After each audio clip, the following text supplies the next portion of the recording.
right, so thank you so much, Paul, for having me. My name is Lisa Arnold. I'm clinical director of the Collegiate Recovery Program.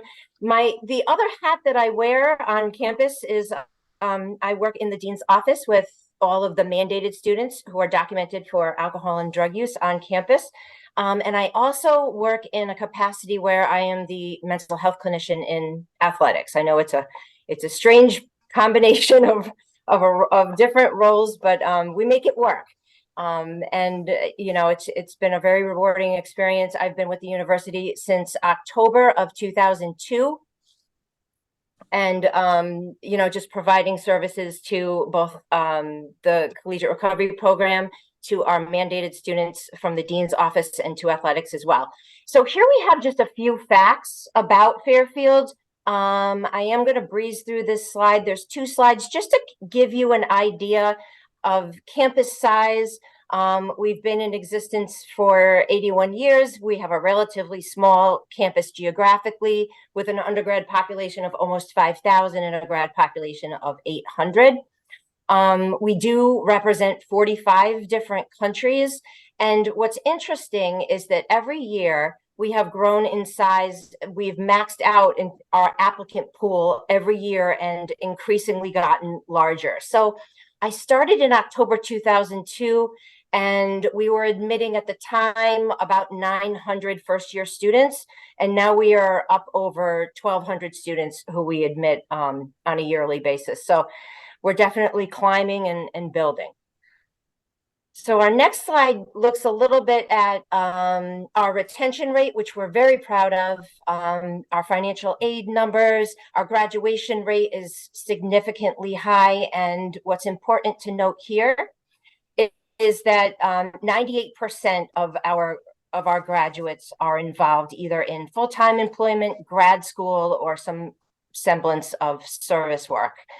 We have, and I was corrected earlier today, when I was doing a similar presentation, we do not now have 475 student athletes. We have 560 because we recently added the dance team and the cheer team. And I included this little segment just because I work so closely with athletics, and I'm very proud of our program. If you see on the lower part of the screen, that's our volleyball team celebrating their 50th win. In the middle of the screen, you see our new arena, which literally just opened in November. And then we have an aerial view of the campus as well. All right.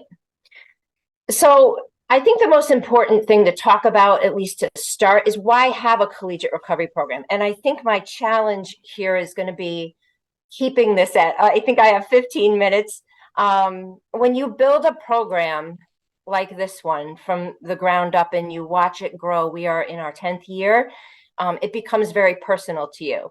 And when you think that you have really great ideas about something, you want to share it with the whole world. So I can probably talk about this all day. I did an in-person, I think, with Paul, I think back in 2020, it was right before COVID, at the New Canaan Wyatt. Was it 2019? Good memory, unless you looked it up, but I was trying to find it myself. And we were in person back then. And I remember I had an hour to talk, and it was hard for me to keep it at that. So I'm just going to keep going. If you remember earlier, I talked about meeting with all of our documented students on campus who are, you know, getting written up for drug and alcohol related offenses. And what was important about that is connecting with them and finding them treatment when they needed it. So as you could probably imagine, on a continuum, I saw some students once and they never came back again. It was an isolated incident. In other instances, there was a revolving door that began to progressively get worse for some students. And so I would send them away to treatment, in-state, out-of-state, maybe locally to home. And it was always a good choice. And I worked with the families. But the issue became, how did they come back to the school, right? When we didn't have a sober support system set up. So the idea was, how do we do the next right thing, right? And what is higher education for besides academics? It's to show students how to be human and how to be compassionate and how to give second chances. And so we took a good look at that, and realized that we needed to provide our students with something better, and that our students who are in recovery deserved something more. So we opened up a recovery lounge in September of 2008. It kind of looked like it simulated like an AA, like a church basement kind of thing. We had couches, we had a coffee maker, and I would run group in there. I'd pop in every once in a while. It wasn't building the momentum that we really wanted it to, but we kept it going. And then we realized over time that students who were returning to campus, it really wasn't enough. You stop relapse from happening by building community and spirituality and togetherness. And so I was faced with all of these students who were coming out of rehab, and they were making great connections to their sober support locally and their counselors. We know that the greatest predictor of long-term recovery is a therapeutic alliance. And so how do we continue that? And how do we keep that idea of you're not alone? How do we keep that going on a college campus when 95% of our campus may be misusing substances, right? And so we got in a car and we drove around, and we got permission from Res Life to look at a bunch of houses that were kind of ran around the parameter of the university. And a little known fact is this one: if you happen to be near Fairfield University, is that all of the mailboxes that are red around the parameter of the university are homes that are owned by the school itself. So, and how does that happen? That just happens that, they'll go up for sale, and we scoop them up and we buy them because we provide grad housing. We do have some undergrads in there as well. And so we were really fortunate in being able to find a 2,800 square foot 4-bedroom with an apartment over it, a home that is sort of diagonally across from one of the entrances of the school. And so we started there. And that is where the program started, and that's our recovery house. This past December, we just celebrated our 15th graduate of the program. Now, that probably doesn't sound like a lot, but we've had close to 30 students in the past 10 years. And, in the spirit of one day at a time, sometimes it works out, sometimes they don't graduate. But our 15th graduate, we had a huge party. And here's the funny part is that our graduation parties usually happen in May, and we're all outside. The house has a nice big back deck. And we had to squish everybody into the house because it was so cold out, toward the end of December. We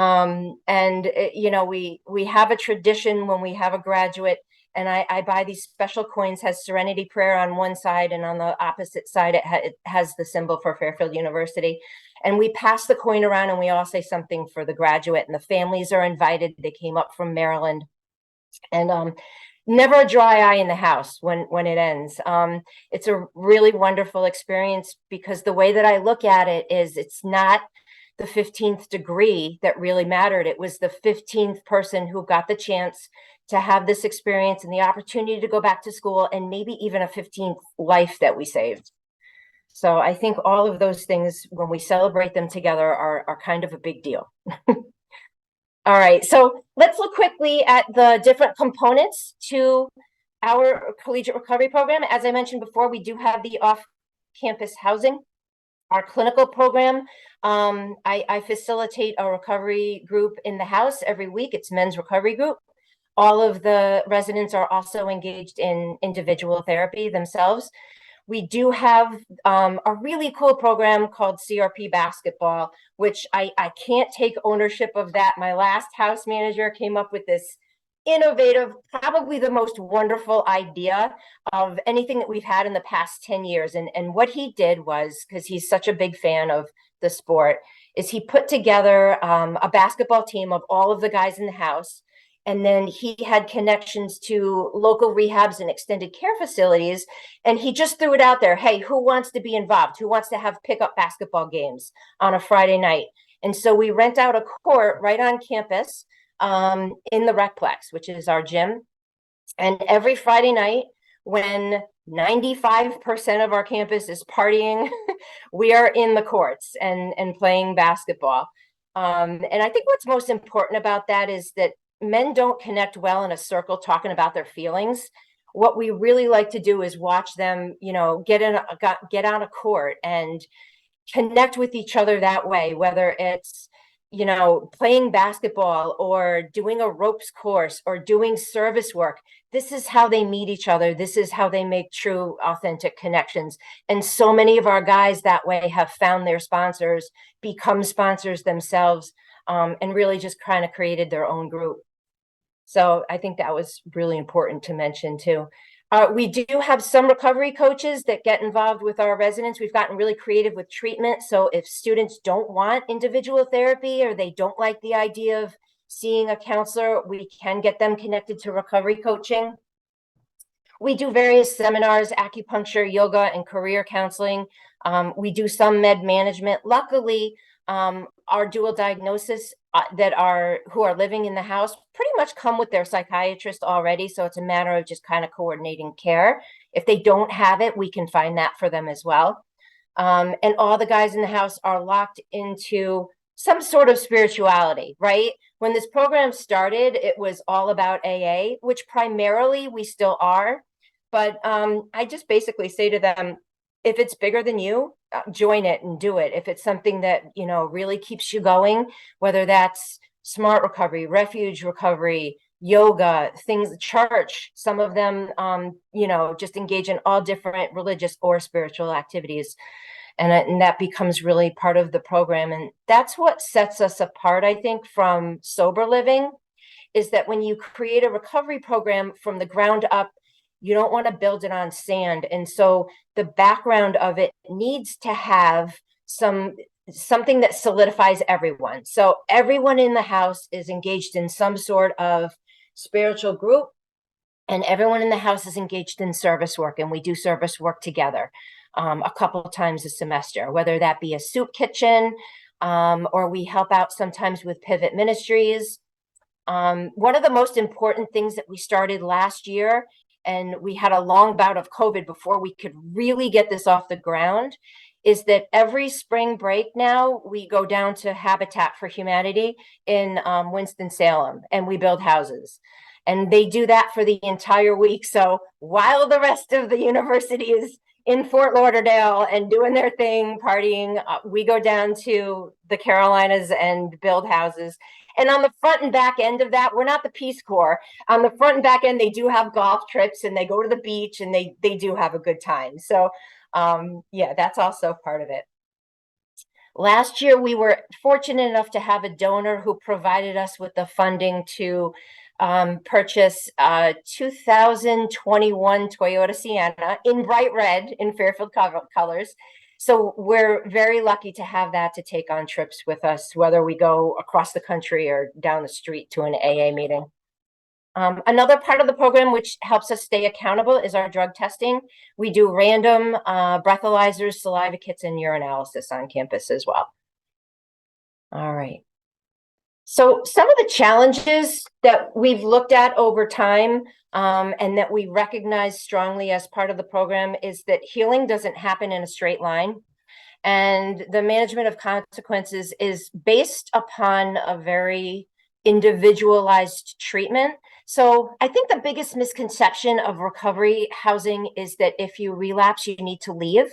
And this house was really built on second chances. So we're all about that and helping students get back on board. So should a relapse happen in the house, whether that come to my attention by a drug screen or self-report, or somebody sees something, Instagram, something gets posted that a student doesn't want to have, out there, but unfortunately, that's how social media works. We have seen it happen that way. I call the student into my office and we create a plan. And the action plan might include going away to treatment, or it might be that the student needs to take a break from the house. That is always at the front. I always get in front of that and have the student leave the house, at least for a few days, for the safety of the other residents. We have to do a room check, make sure that there's no substances in the house. And then we work together. We all put our heads together, and it looks like a contract. It might be 90 and 90. It might be returning to treatment. It might mean you're in my office a couple extra times a week for check-ins. It might mean extra breathalyzers and drug screens. It's different for everyone. And so our main goal is to help that student get back on track. The other issue that we run into sometimes is recovery meeting compliance, whether that be students not going to the house meeting or not coming to group or not going to 12-step recovery or refuge or whatever their choice of meetings is. And just like I would meet with a student in relapse, I would meet with that student as well and really promote this idea that, you know, it is recovery house living. It's not just about being sober.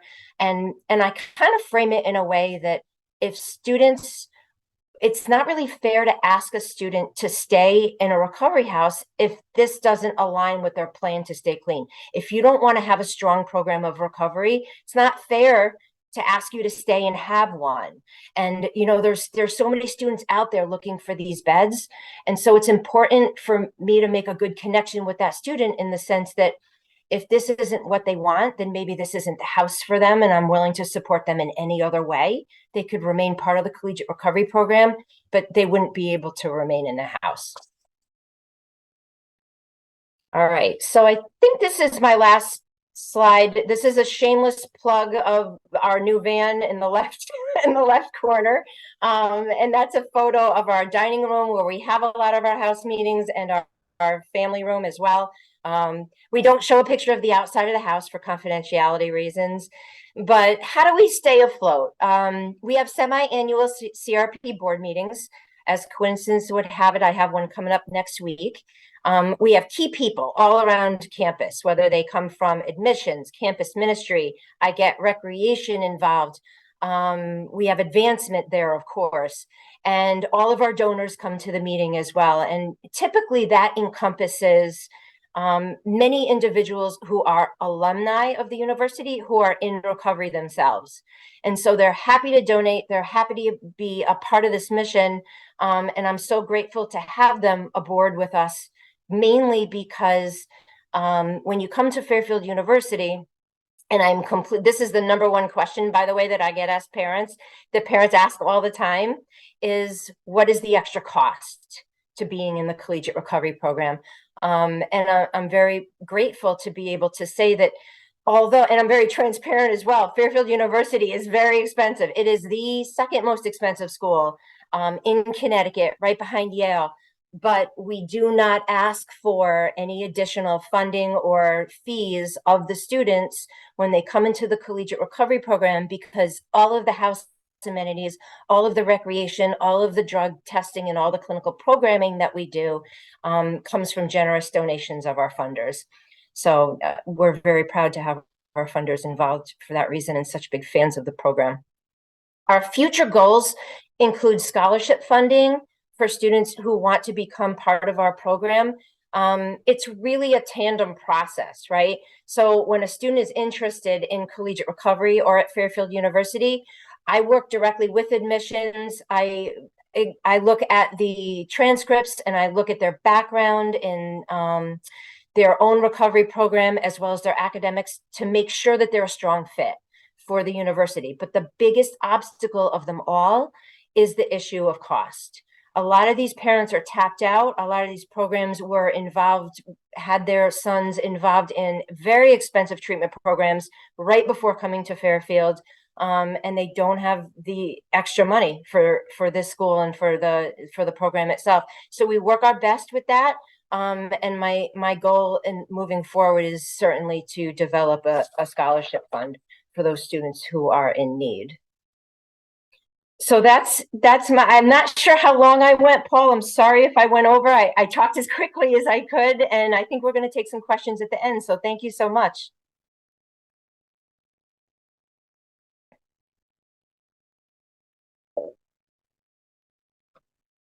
So can you unshare, Lisa? Yes.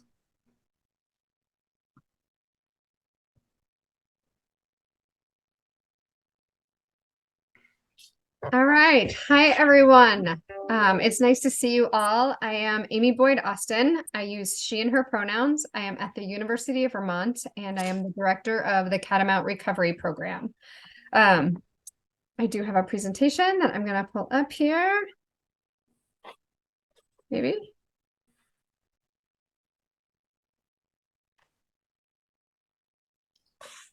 All right. I think y'all are seeing that.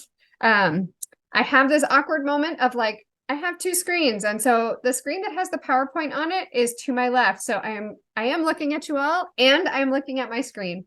So just know that that's what's happening. I always feel like that's that awkward moment. So Catamount Recovery Program at the University of Vermont. I will say that when I was putting together this presentation, and not totally clear on who all might be here, if it would be folks who were potentially interested in learning about collegiate recovery because they know someone who is looking for colleges right now.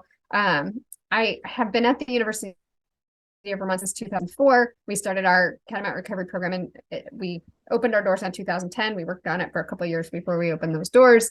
But UVM is a big school, and it's like I know a lot of the resources for the students, but the getting in process, Lisa is way more knowledgeable about Fairfield and has connections in some ways that it's a little bit harder to do for me at UVM. So I have a lot of slides that have some stats about UVM because I wanted to be able to send this to Paul and have it sent out to anybody who wanted to look at those details. I'm not planning on spending a lot of time on them, but I wanted to just make them available as we go through to be like, okay, if you needed to know this about UVM, it's in the slide, but I'm not going to spend very much time on those. All right, let's see. Are we advancing? Okay. So these are the areas that are about the University of Vermont. I've got the academics, the enrollment and size, faculty and staff, student outcomes. Lisa, yours were awesome. That was so cool to see that broken down like that. I think mine are like itty bitty and nobody can read them without bifocals. Experience-based learning, which is a huge emphasis at UVM. Campus life and diversity is also something UVM works very hard at. Lots of history and tradition. I'm not going to get the year exactly right, but it's late 1700s when UVM opened its doors. Our location in Burlington, Vermont. What facilities we offer and the admitted student profile. So I guess I would say that if anybody like wants to flag something in there and have me pause for a moment, you can throw something in the chat and hopefully one of us will notice that and pause. Otherwise, we can just wait for the end. All right, so academics, big program. More than 100 bachelor's degrees, 58 masters, 26 doctoral, 35 accelerated masters, which means like going from bachelor's into masters and abbreviated often like the master's in social work. If you do 4 years of your bachelor's and you don't take a break, it's just a 1-year master instead of a 2-year master's program. What I like to say about this is that from every single one of these levels, there are members in CRP. At one point, we actually had 4 students who were part of the med school in CRP, and that was a pretty major feat. I know that there are some folks who identify as doctors in this group. If you all remember med school, like the culture was you don't leave the med school, or it said you weren't dedicated enough to the work, and they were coming to CRP and really getting supported around that part of their identity in what was a really stressful time in their lives. So it's pretty exciting that we had folks from across all of these levels involved. Undergraduate wise, we have been growing over the past few years. We've had a couple of different presidents who had different philosophies. Our current president is expanding us. So we're at about 11,000 undergraduate, about 1,000 graduate, and then med students around 500. So it's big in Vermont. It's the biggest school in the state of Vermont. And what's kind of cool about Vermont, and I don't know how this relates to Connecticut, but Vermont is not a very big state and it's not a very populated state. So, with having, I can't do that math that quickly, but like, let's say 12, 13,000 people plus UVM staff, like the population of Burlington is only 20,000. The population of the state is only 660,000. My guess is that's probably half of Connecticut in terms of population because we're just much more widespread. So what's really nice about Vermont is it's a very relational state. So it's very much a 1 degree of separation. Somebody always knows somebody who knows somebody, and it really helps for making things happen because there's those connections. Student outcomes, you can see the same kinds of things that Lisa provided in terms of, scholarship competitions, involvement with Peace Corps, employed full-time from classes, employed within 6 months, admit rate to graduate schools, med schools, etc. UVM is doing very, very well. campus life and diversity, this is the one that's teeny tiny. This says 275 plus student clubs. I actually think that 275 plus is more like 400. Like students are constantly coming up with ideas for things they want to do and just starting clubs, recruiting folks. And I will say that with CRP, that is a real hub for community for students in recovery, but they are also very encouraged to go and explore other aspects of themselves and to do that also within community. So invite somebody from CRP to go do that with you if it's a little daunting or intimidating to go join a group of people that you don't know and maybe don't want to share your recovery status with. And so we want folks to feel like they're getting a full collegiate experience and exploring their interests and their passions. While recovery needs to be a priority, it cannot be an only. It just becomes too narrow of a focus and one-sided, and it doesn't end up being sustainable often in our experience. So here's the admitted student profile. These are the stats that don't stick in my brain. So the profile for students admitted in fall 22 of a 3.8, really high. Here are the SATs, ACTs, all of that. I do have a relationship with admissions. And so whenever somebody comes on my radar, you need to talk to Sally. I talk to Sally. I can help them with their kind of their personal letter, their personal statement. Oftentimes they do opt to describe their process of finding recovery and how that really made them who they are today, and the transformative power of recovery that both explains why maybe grades weren't so good or why there's a lapse in something. But also speaks to like how transformational it is. And I am not aware of any student who has not gotten in by sharing that kind of a story. Sally kind of makes sure that it gets to the right folks when they're looking at those kinds of things, provided that there were other areas I think that they at least showed some promise in academically. All right, so that's UVM. Again, I went really fast through there. I'm going to talk about CRP, the good stuff here. So the Catamount Recovery Program is the Association of Recovery and Higher Education, which is kind of the nonprofit organization that works really hard to support folks like Lisa and me who work in programs to have knowledge, to have connection, to help others to build. I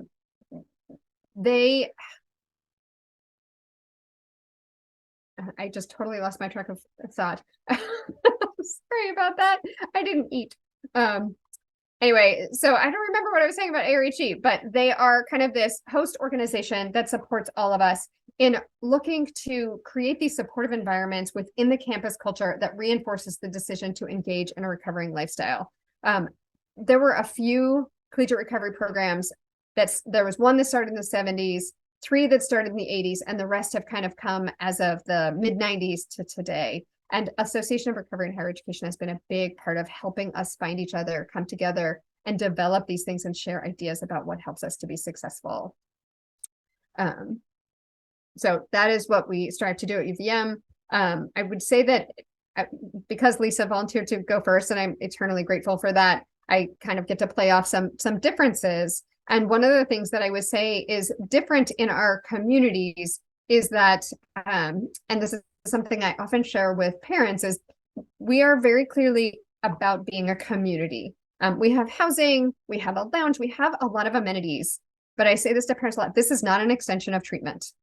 This is a community that we are available to students who want to have community around this part of their identity. And that they are at college, and we're not going to go wake them up and make sure that they go to class. And, we're going to be supportive, and we're going to be there. If they're talking about like, oh, I overslept, I didn't make it to class again, let's talk about what's going on with you to help you get through that. But we actually only do, we do very random urinalysis, and only for the folks that are in our housing. Otherwise, it is about being a part of a community that, because recovery is vital to you and something you want community around, you are a part of. So let's look at CRP resources. We do have a wonderful community of about 30 to 35 students. We are finding new people all the time, and new folks are finding us, which is sometimes hard on a college campus as large as UVM, quite honestly.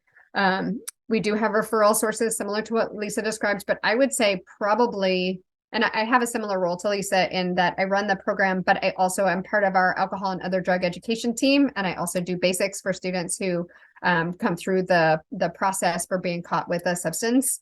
And occasionally we find folks through that end up in our programs.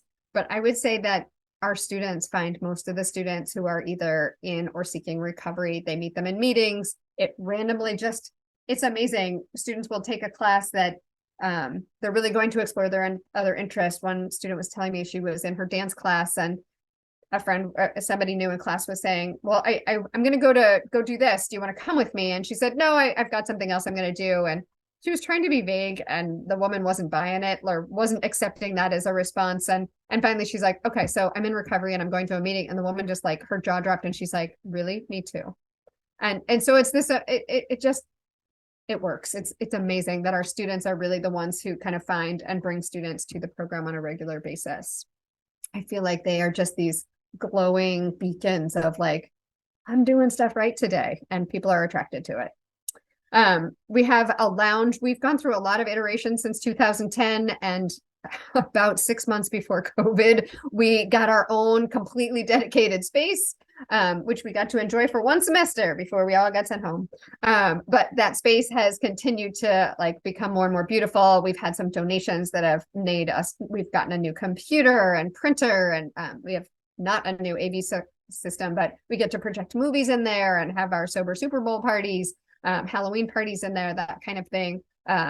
It's stocked with, I go to Costco once a month and like spend way too much money, and they have all the snacks they can possibly handle. During COVID, it was drinks. Like you cannot describe, like I wiped out Costco in terms of Snapple and Red Bull and coffee and seltzer. We go through lots of seltzer, lots of snacks. It's all couches. There's a ping pong table.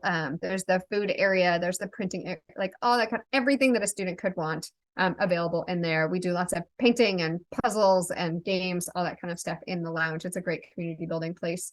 Our housing is right in that same structure in Living and Learning on UVM's campus. It's a really nice location. I'll talk about that more in a minute.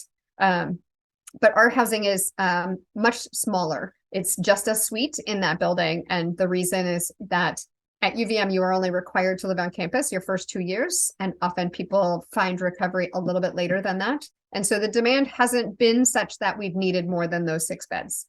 So we do have housing, but it's smaller. We do all kinds of events. We have kind of events planned each week, and we have events planned each month. And so some are hosted in the lounge and things that we do together, and some are kind of out and about that I'll talk about more. Every student is asked to take the CRP class. It's a 1-credit course that I ask them to take 2 semesters in a row. Best case scenario is that they take it their first 2 semesters at UVM. It obviously might not be their first and second semester of college, but it's their first 2 semesters there.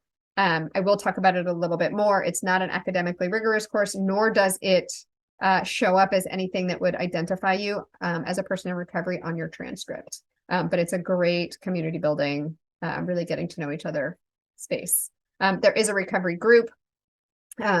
We have priority registration, which means students get to register for classes earlier because of their recovery status. We have a wonderful relationship with student accessibility services. I'm realizing I'm going into detail about all these things, and this was supposed to be the overview. So I'm going to move ahead so we don't take up too much time. The community is something that I mentioned as being like what I consider the heart and soul of the Catamount Recovery Program. These are just a few activities that we did. We always go pick pumpkins. We obviously paint some pumpkins. We go apple picking every fall, which you're not allowed to live in Vermont if you don't go apple picking. I don't know if you heard the law, but they just passed it. I'm just kidding. But it is something that pretty much everybody does in Vermont. We do a lot of hiking mountains. We've done moonlight hikes up mountains, which is very cool. Sorry, I'm sure you can hear my dog. This is a trampoline park. We're actually going there again on Sunday of this weekend. We go to a rock climbing gym. We do Friendsgiving, and so kind of invite folks for a nice meal, and everybody brings something and we make the main dishes. Try to do things on kind of those high-risk weekends like Halloween, any kind of long weekend. We do other events. I love the basketball thing. That's something I might try to adopt at UVM. This is some pictures of our lounge, where we kind of got the food set up, the study relaxation space, an art night that we were doing. There's a little study area over here. And, you know, I'm old, so these lamps are super cool. They charge your phone while they give you light. Who knew? But there's all kinds of great stuff here, like clearly space to study. We have an AA meeting on Monday nights in there. We do all kinds of programs, lots of nap taking, lots of snacking, doing homework, working in community. We do a study night every Thursday night. There's a place to print your work, which is coveted at UVM because everywhere else charges. There's movies, games, puzzles, all that kind of stuff. And then there's the computer with a camera so that if they need to do their class that way or they want to see their therapist that way, they've got the space and the ability to do that. I was talking about our housing a little bit, really centrally located. The gym is right there. The student center is right there. Main campus is right there. There's 2 places to get food down below. Classes are actually in that building and it's located close to many of the classrooms. The res hall is where both the lounge and the housing are. It's also adjacent to a separate lounge that has a laundry and kitchen. It's suite style, so there's 2 doubles and 2 singles with 2 fully accessible bathrooms. It's a gender neutral space, and so any gender can live there. It's Lisa, I appreciated you naming that. That's the question parents ask of like additional costs. There are no additional costs for being a part of CRP. It's something I'm very happy about because UVM is also freaking pricey. So grateful that at least there's nothing additional there. The housing does require 6 months of abstinence-based recovery. And I didn't have this in here, but I appreciate that Lisa was naming it. You don't have, there's no sobriety requirement to join the program, but the housing is an abstinence-based for 6 months working an active program. If you slip, if you use while you're in the housing, you are still welcome to be a part of the community. So similarly, I would have a conversation with the student, talk to them kind of about where they're at, what they're trying to achieve in their recovery. Do you want to be a part of the program still? You know, how can we kind of get back on track? But then we find another space for them to live on campus.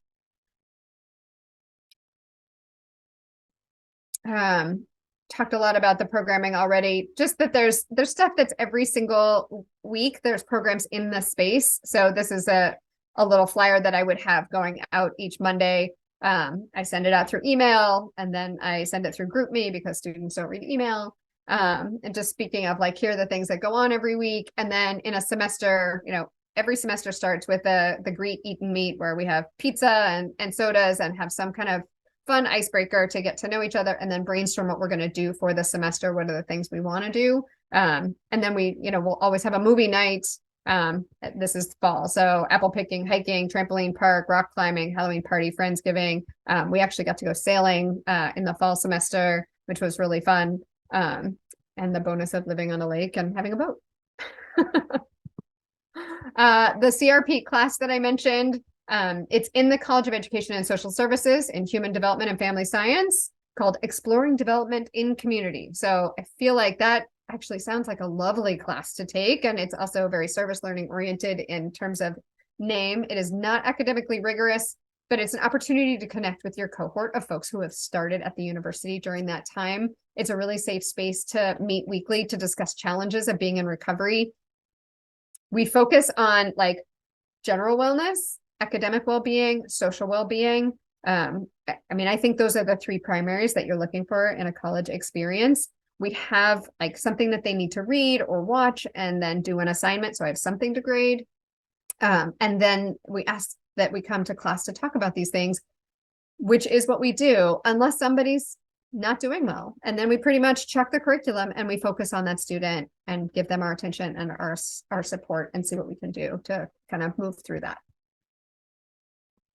A little bit more.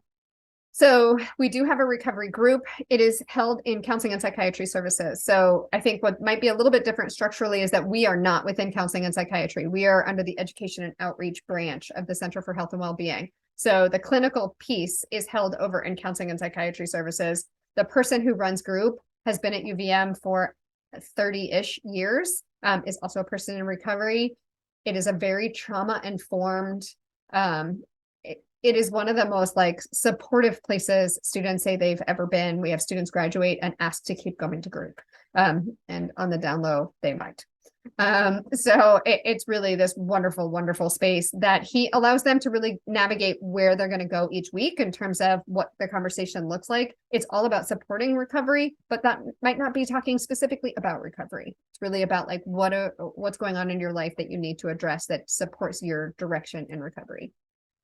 I mentioned priority registration. Student accessibility services was kind of partially how we were able to get that priority registration, but they work hand in hand with us, with every student, to make sure that any accommodations that they need in order to do what they need to do to thrive academically are available to students in recovery.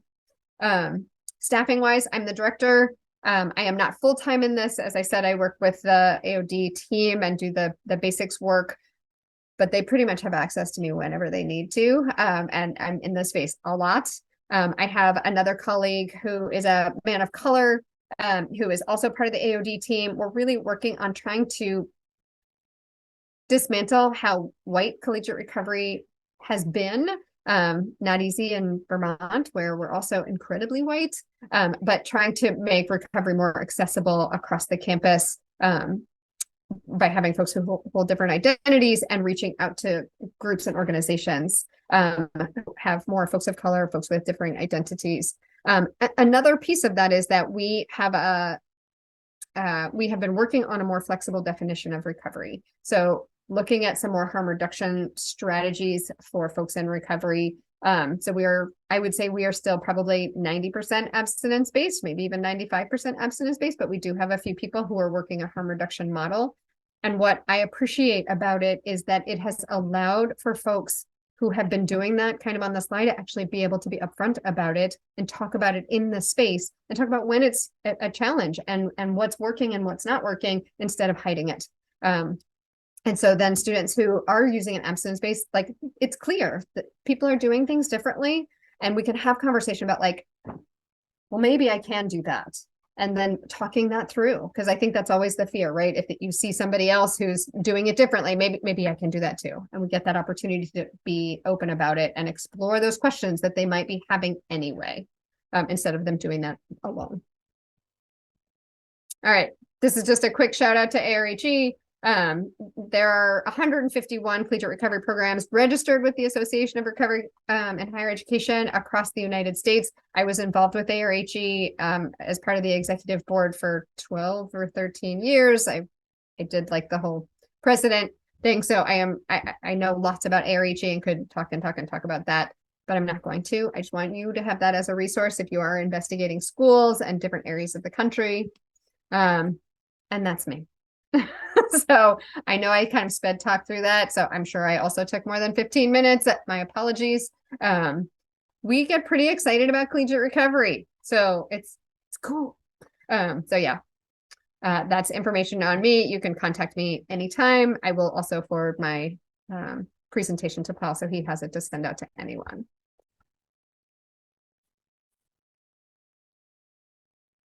Who has a question?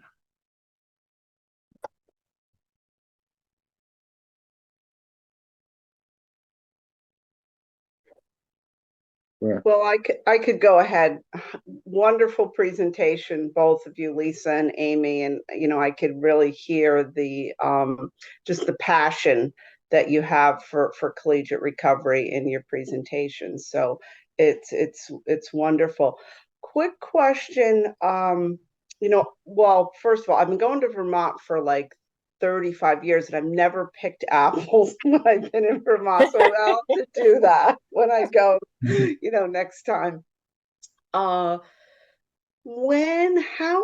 you mentioned, both of you, that when there's relapses and people make decisions about living in your housing, or you may make those decisions for them, where do they go? Do they go back into, a dorm, or are they, asked to leave for the semester? How is that handled?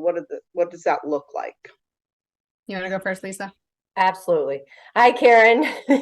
Yeah, that's a really great question.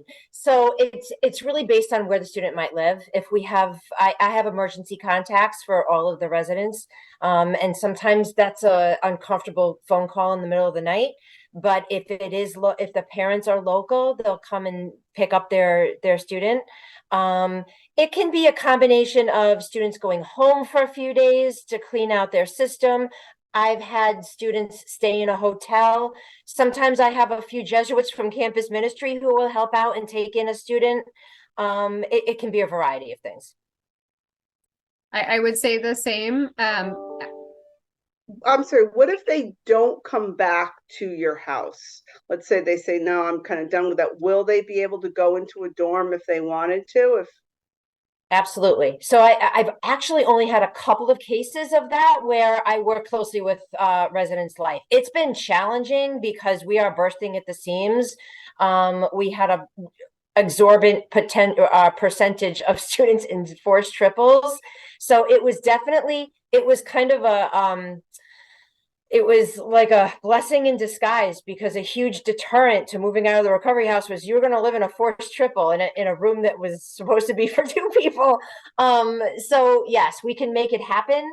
It's not usually a comfortable situation, but when is it a comfortable situation? When you have a student that leaves a recovery program. Go ahead, Amy.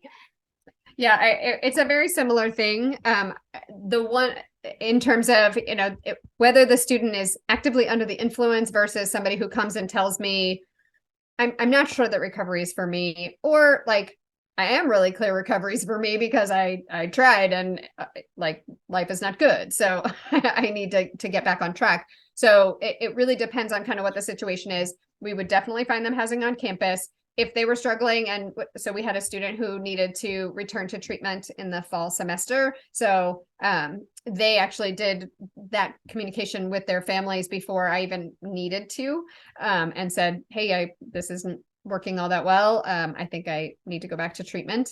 And he was not living in our housing at the time. So he just went home and then they went to treatment from there. So it really depends on the situation. But if they have used, we ask them not to live in the housing. So we will find space on campus, but they will continue to be part of the community as long as they want to. I don't do as much work in terms of finding treatment opportunities for them. I'm amazed that you are able to facilitate that, Lisa. I think one of the challenges when students live all across the nation and really across the world, and I don't know the insurances and I don't know what the family's financial situations are, I'll do what I can to help connect those families to people I know in those areas that might be able to find good treatment centers for them. There's a lot. And I've found in more recent years that a lot of the students who want to return to treatment also want to return to treatment much more kind of for comorbid things, and that like they can't get the depression under control, which is making them really, really want to drink. So finding those programs has been a lot, and they're not all great programs. So it's hard. And then insurance and how long, and there's a lot. So that's a challenge for sure. I think Noel has a question. Yeah, I do. So really great presentation. I really enjoyed it by both of you. My name is Noel Vest. I am the resident fellow for this. It's a little bit different model. We call it substance-free housing here, which is 51 students that are just substance-free for a whole host of different reasons, right?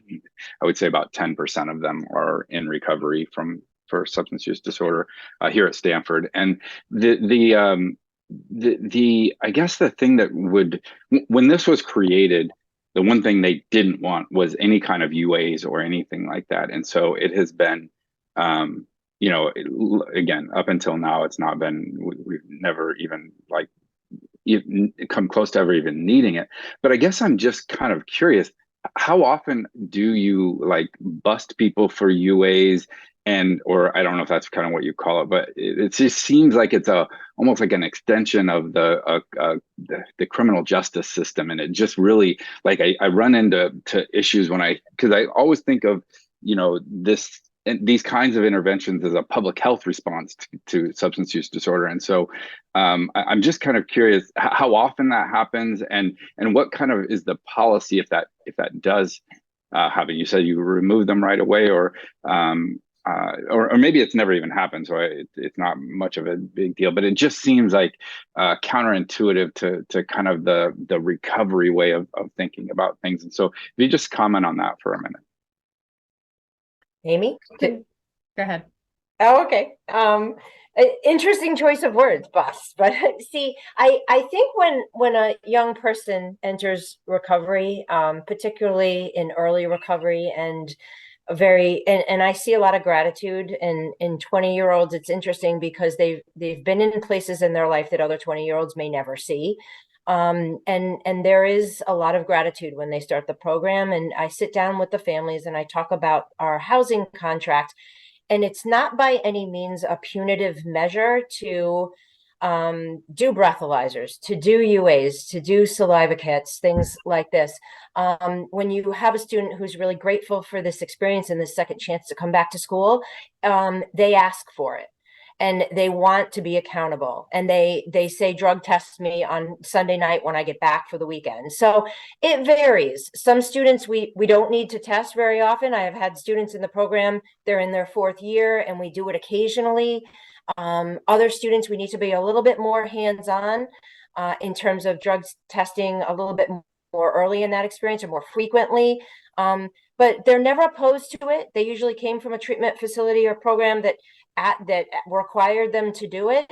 And it's like I said, it's for accountability, and they want that. It helps them stay on top of things, and it's for the safety of the others in the house. It's a high risk situation, and once there are substances in a recovery house, it becomes detrimental to everyone. So our philosophy is fairly different on that. And I think that there are probably situations where it fits better in some than in others. We have the ability to ask for that for a urinalysis, and it's come up. I mean, we've had this program since 2010 and had housing the whole time. So I've needed to bring it up with 2 students whose students were concerned about, and just talking to them about it had them say, yeah, I used. So I didn't need to do it. So we have the ability, and we can use it as a tool to talk about. But generally speaking, because this is very community, like I want to be a part of a community because this is who I am and this is what I'm trying to do with my life. They've usually come and talked about it when they're questioning it more than people have been suspicious. So, and because the program is, like, the housing is so small, it's those 6 students, and that's where it's 100%, that's an abstinence-based recovery, whereas the program is more flexible in that definition. It wouldn't be appropriate within the program, just in the housing. So it's a little bit different. I would say our average age is also maybe a little bit older. Maybe not, it's about 22. We do have one gentleman who's 67, so I take him out because he throws off the numbers a little bit. But generally speaking, our average age is about 22. And Amy raises a really good point. I rarely find a student who's used or relapsed or slipped through a drug screen. You know, we have a small program. It's like a family. They're talking to each other. They're admitting what happens. It sometimes will come out in a group session. You know, these students did a lot in order to get to be part of this program. They've overcome stigma and trauma and mental health issues, and they know how to put it out there. And we teach them ways to be accountable for it besides it popping in a drug screen. So, I think that's an important point. But you know, it is important for them to be responsible and accountable for themselves in that way. Thanks.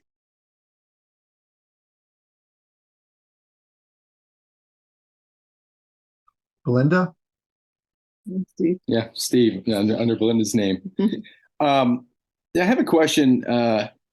You know, we're sort of, we have a son who has issues with ADHD, and he's had a couple of incidents at school that involved alcohol, that he got himself into trouble, getting himself into probation, and then breaking the probation with an alcohol-based incident.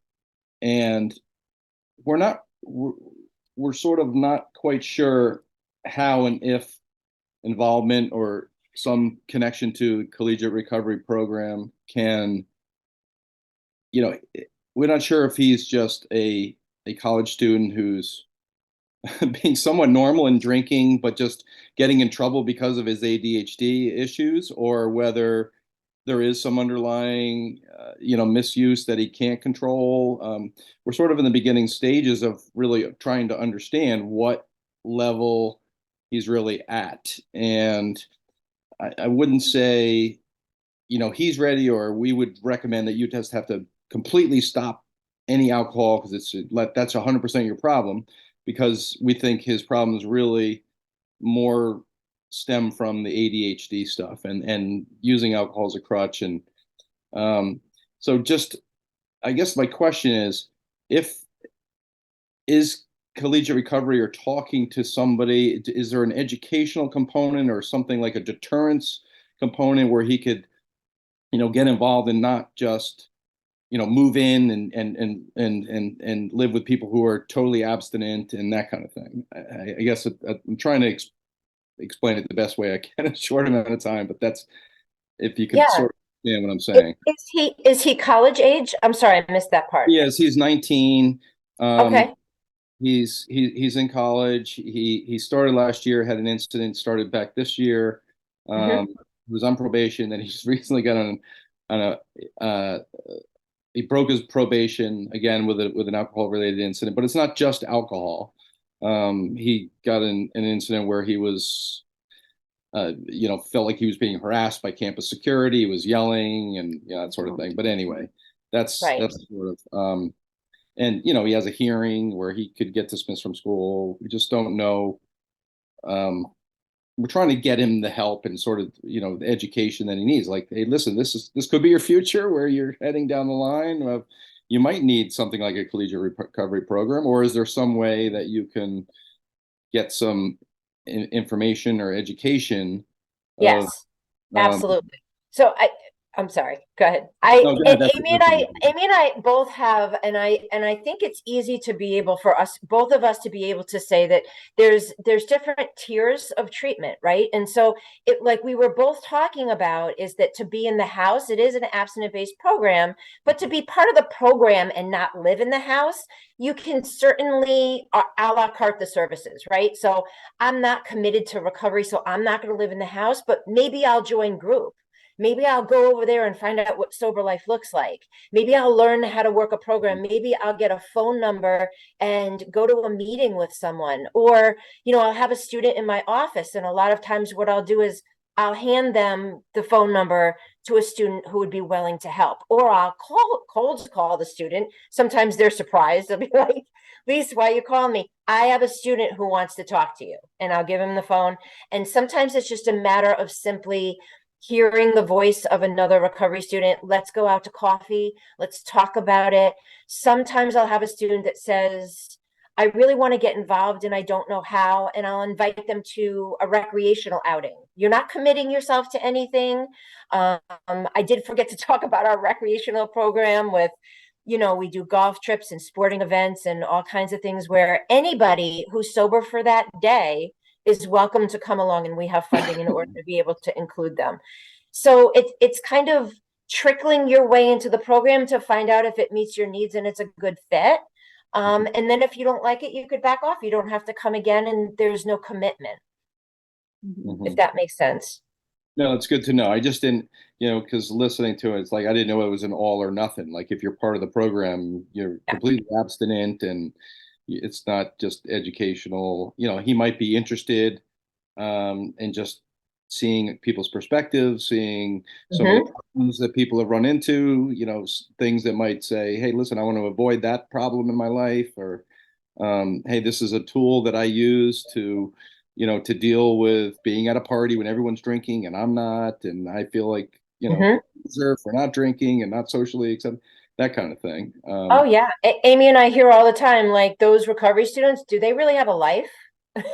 what are they doing out there, And so it was kind of magical. Last week I ran a recovery group, and two students coincidentally at the same time have a month clean. They live in beach houses on Fairfield Beach Road. This is not the setting where you're going to see people getting clean, right? Nobody No, on the beach is I know beating the down area. Lisa Arnold's Very door well. saying, I want to get clean and sober. It's not happening. So I invited them to the group, and the residents are there, right? This is where the magic happens. The residents are here, and here are two people who are just finding out what this is all about. Hey, man, what's up? And they come in and they slap each other's hand. Hey, I don't think you have my phone number. You need to put this in my phone. Like, give me a call on Friday. We're going to go play basketball. We're going to take a train ride into the city on Saturday. Do you want to join us?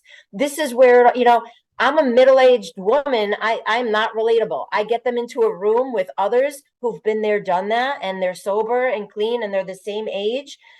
That's what they need. They need each other, and to find those recreational opportunities and ways to connect. No, I appreciate that. How many people do you have in the program that aren't in living? Like, what's the numbers normally each year? It varies. One year I had up to 19 students on and off who were not committed to the house, but would pop in and out of group when they felt like they needed a refresher course in how to stay clean for that weekend. The maximum number of residents we've had is 8, and the maximum number of non-residents we've had is 19. And then just one more quick question on the earlier slide where you talked about the 15 graduated, and that number sort of stuck out to me. Since I think you started in 2008, and while it may not seem, I mean, it's great when you look at it as 1 or 2 or 15 lives saved, but how many people enter the program? Does that number, like, that seems like a low number to me, for started in 2008, and why do you think that is, or how many students? I'm just trying to put it into reference. Yeah, so the house actually opened in 2013. So it's been 10 years. We haven't always been at capacity, and we were pretty shut down over COVID. So there were some years there that didn't count as much because we didn't have students in the program and we were constantly sending students home. But as you could probably imagine, it's a one day at a time program. And sometimes you have students who are in it for the entire time, and other times you don't. It takes a lot of work for a 20-year-old to conceptualize staying sober in a program like this one. And the battle ends with acceptance, and I'm grateful for every time it does. There's so many students out there that I can remember for their recovery and not for their addiction and where they started, but we lose some along the way, and that's the reality of the situation. Addiction is just a change that happens in the brain that defies everything that's predictable, right? And so a student who you think is doing really well in the program doesn't last to the next year. But I do have, the good news is I've just recently had 2 students who resurfaced, who left the program about a year or 2 ago, and now they want to come back. Recovery doesn't happen in a linear way, and they got to come back when they're ready on their terms, and it can't be when we want them to, right? I think that's something that I would add to kind of your question in regards to your son. I do think it has to be their idea, and I totally agree with Lisa that getting him connected to people who live a different lifestyle and have been in his shoes, right? Have done the partying and have gotten into a little bit of trouble and then tried to do it differently and then got into a little bit more like that's pretty much everybody in recovery's story. Yeah, he currently doesn't see it at all. He doesn't see how you can not drink when everybody else is drinking and still feel connected and part of everything, because that's a normal college life, drinking and stuff. So that is 100% the college narrative. Absolutely. Yeah. There are lots of people who aren't doing that, but that's the culture that's known for sure. So that's what he has access to. And I think, it is hard if he's not interested in meeting somebody who's in recovery and he's not ready to say, like, maybe I do need to try something different.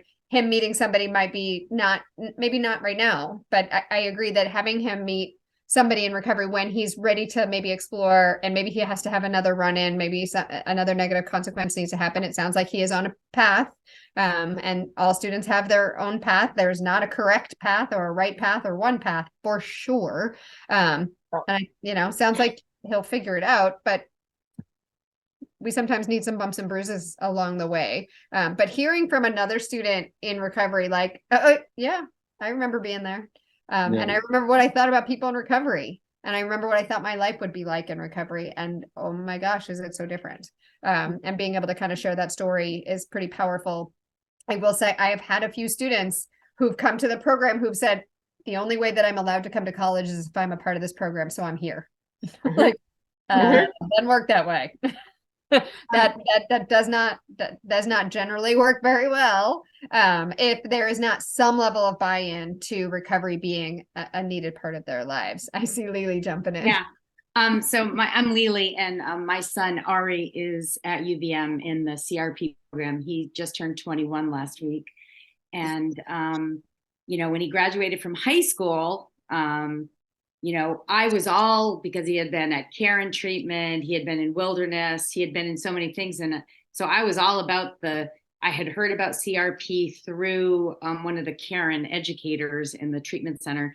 And so I started doing all the research because I'm the mom and, needed to get my 18-year-old son to college because he wanted to go. And so it was me doing all the work. I remember so many emails to Amy and, what do you mean you're not going to drug test him every week? What do you mean? Like I was like, it was almost like he needed to be in a box, and, that's not how it works. And, when it was time to go to college, he had some slips and we're like, you're not going. So it was not for another, he didn't go to college until he was 20.